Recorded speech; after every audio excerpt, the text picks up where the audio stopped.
Hi guys, welcome to Malkia's Vodua podcast. This is our very first episode.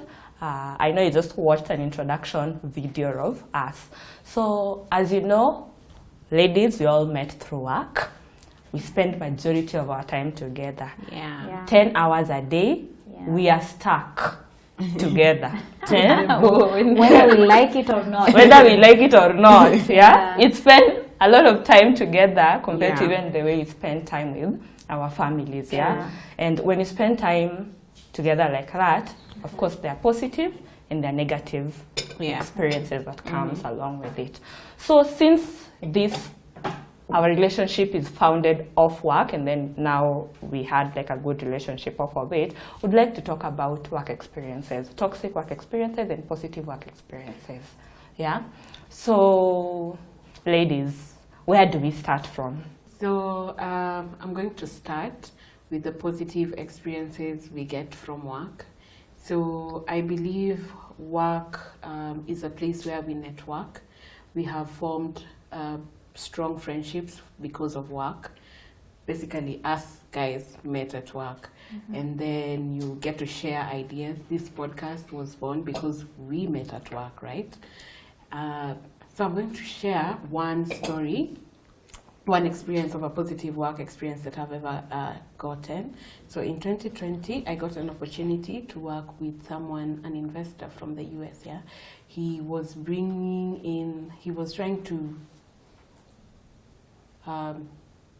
open up businesses here in Kenya. So we started off as a customer service office, but then we ventured into other things.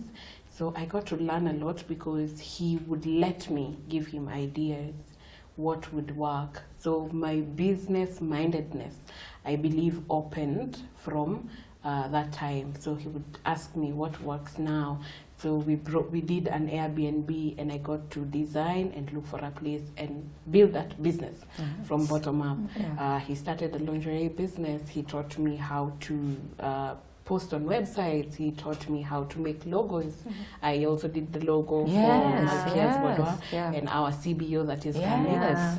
So he taught me a lot of things. So due to work, you can learn a lot. You can expose yourself in a lot. I've also gone through shitty experiences at work. Tell us about it. So first of all, when you have employers who overwork you, they know you're good, but they will never appreciate that you're good. It drains you. Sometimes you go there and you give it your all, and they don't appreciate. Even when you bring in ideas, they don't listen, and then only for them to implement and look like it is an idea that they came up with. They don't give you your flowers. They don't encourage you in any way. Employers, maybe your bosses who would sit and talk about you, I've gone through that. And you hear negative things that come from your bosses. And it is not good. Bosses who dim your light because they fear that when you get there, you would succeed more than they do. I believe a leader is someone who pushes for your growth. So when you grow, they grow, right? So I have gone through shitty experiences where you work crazy hours. Sometimes you feel like your potential is not being utilized. So I feel like when you're in these spaces, it is good if you would want to stay, like just try and be out there. Someone somewhere along the line will notice your potential. 100%. No one can ever cover your light.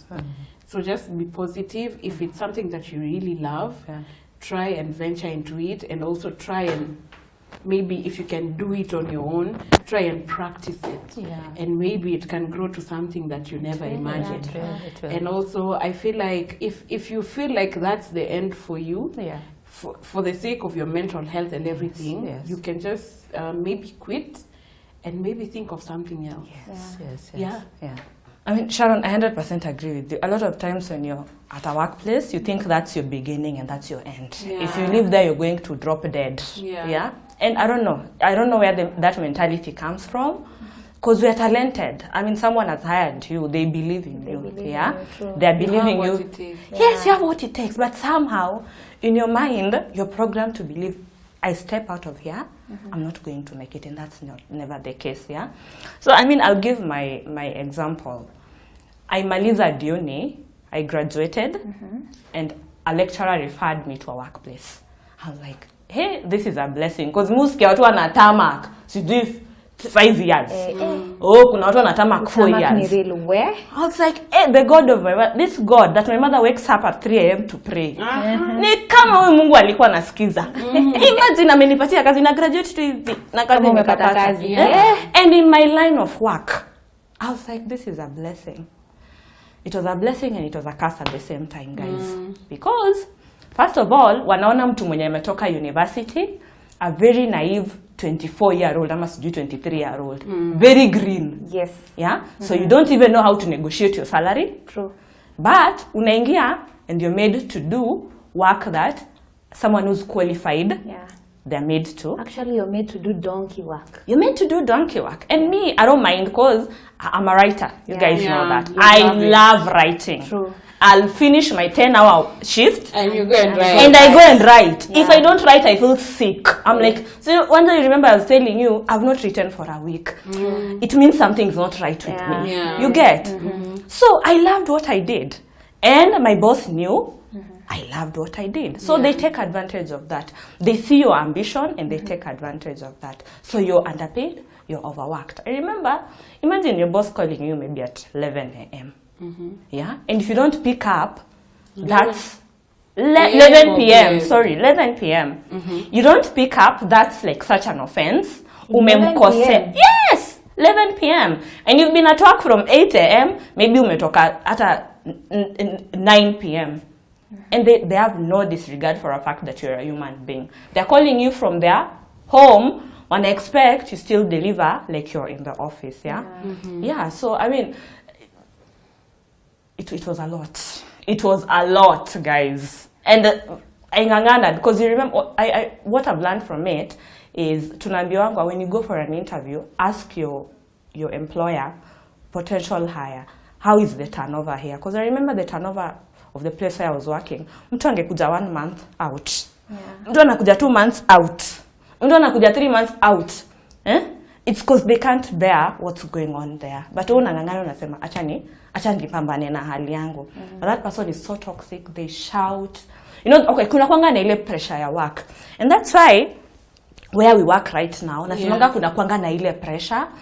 But sijaona ile toxicity niliona where I was. Guys, sincerely. So zingine nasikia watu wasema it's very toxic. I'm like, maybe guys have not worked in a toxic place. Because you get where we work right now, when you clock off, you've clocked off. No one is calling you. No one. You get? Unaenda unafanya vitu. Ukitaka kwenda ulewe mpaka ambulance iitwe. Wewe bora kesho uko kazi. You get? Venye inafaa. This one, wewe uko kwa nyumba unapigiwa. Unaulizwa work related stuff. You don't pick up, that's a fight for the next day. You get? So it was crazy because I remember I used to work all crazy hours, you're underpaid, you try to negotiate your salary, they're like, no, you should work here because you enjoy working, not because you want money. Bro, nadhani mimi naweza toka kwa nyumba nipande matatu. The end goal is to fight for poverty bana.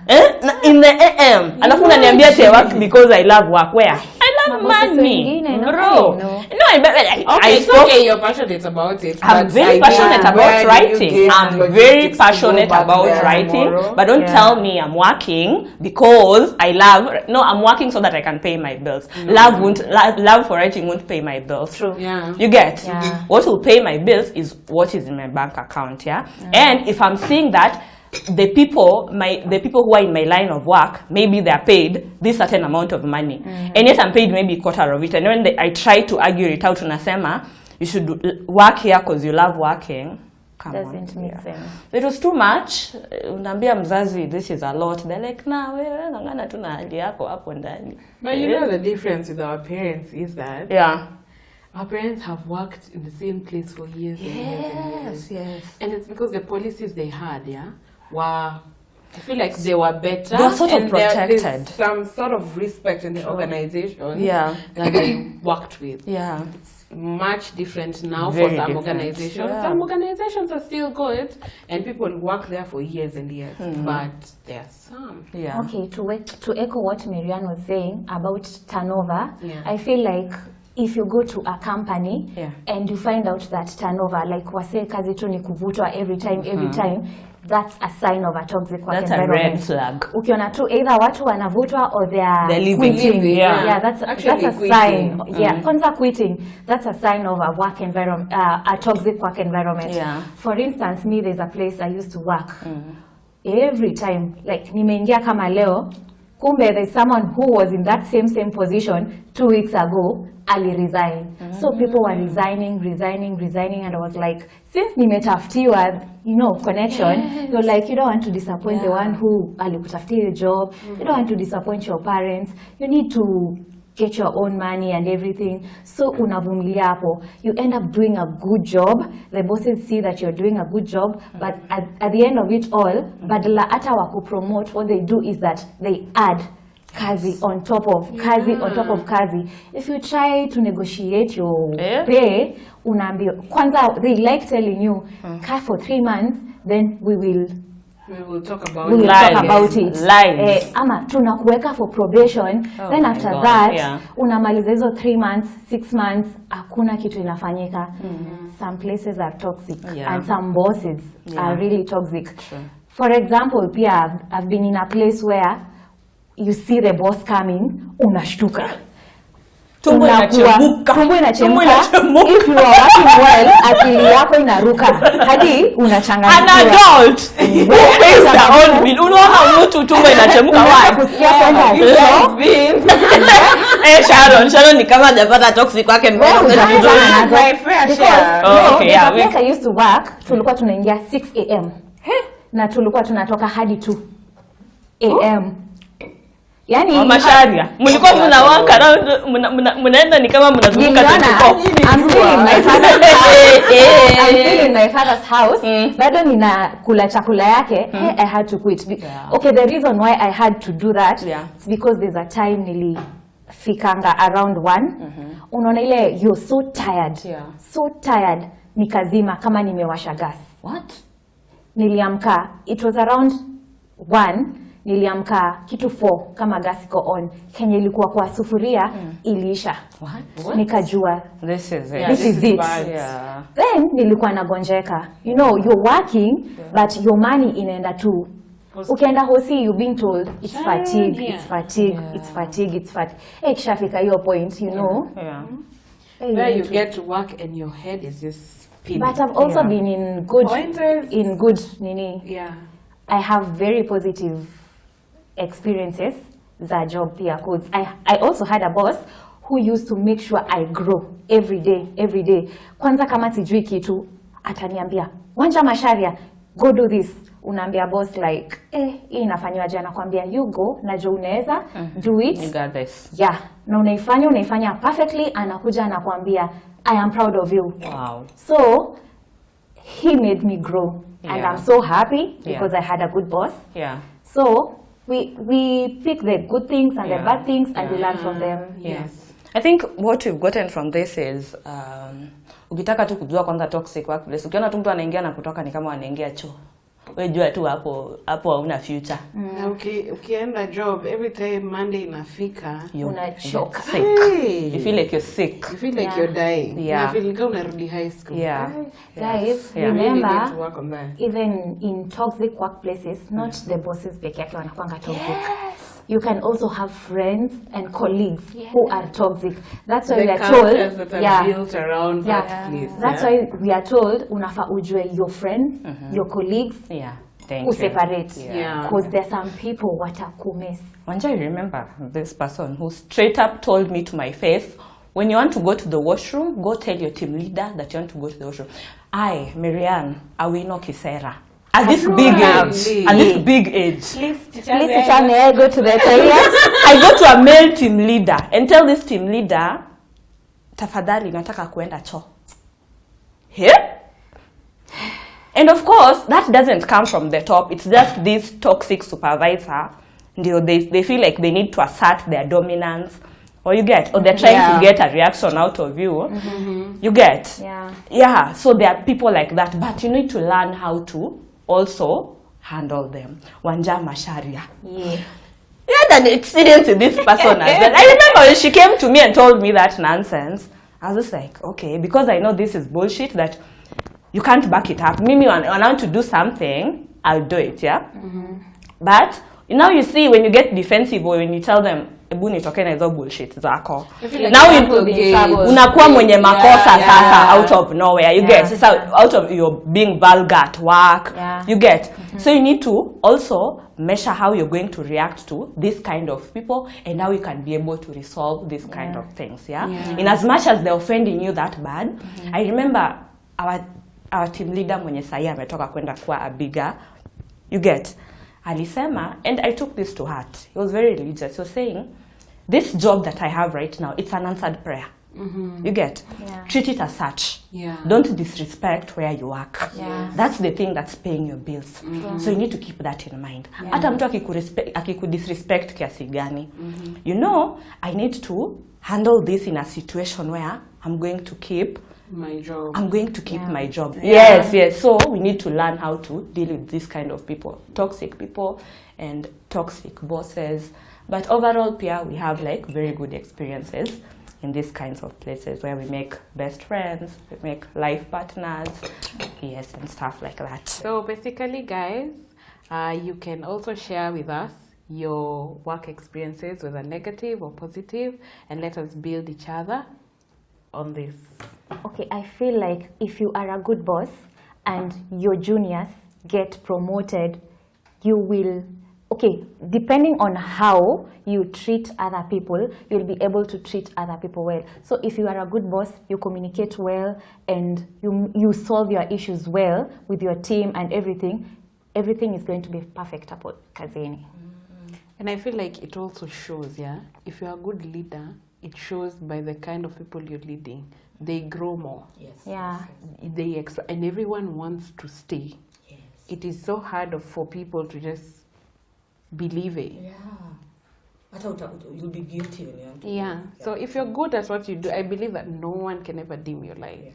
Guys, that's it on our topic about workplaces. Basically, positive and negative work experiences, Clearly, there's both sides, You will get bosses who are very toxic, you'll get colleagues who are very toxic, but at the same time, you're going to get bosses and colleagues who are going to nurture you and grow you, So essentially, what I've gotten from this is, first of all, if you're good at what you do, don't feel stuck, You can always get out and you can get a better opportunity. I was told the cream rises to the top, right? So if you're good, don't doubt yourself, you're going to rise to the top. Don't feel stuck, but also give people their flowers. Ukiona boss wako ni mzuri, mwambie boss, you're doing well and I appreciate you. So guys, also share your work experiences, tell us your stories. We might read some of them and just also share them here. So bye bye, see you next week.